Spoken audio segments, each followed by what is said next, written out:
Hello viewers, দেখুন ভেড়ি কীভাবে coffee পাতা খায়। অনেক প্রিয় ওদের, এই খাবারটা অনেক প্রিয়। এই কফি পাতা দিলে ওরা খাওয়ার জন্য একদম পাগল হয়ে যায়, খেতেই থাকে, যত দেই ততই খায়।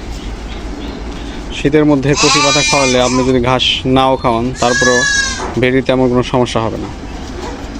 প্রচুর পাতা। দেখুন বাচ্চাটা দুধের জন্য কান্না করতেছে। এই বাচ্চাটাকে প্রতিদিন দুধ খাওয়ানো হয়, এর জন্য বাচ্চাগুলো দুধ খাওয়ার জন্য কান্না করতেছে। দেখুন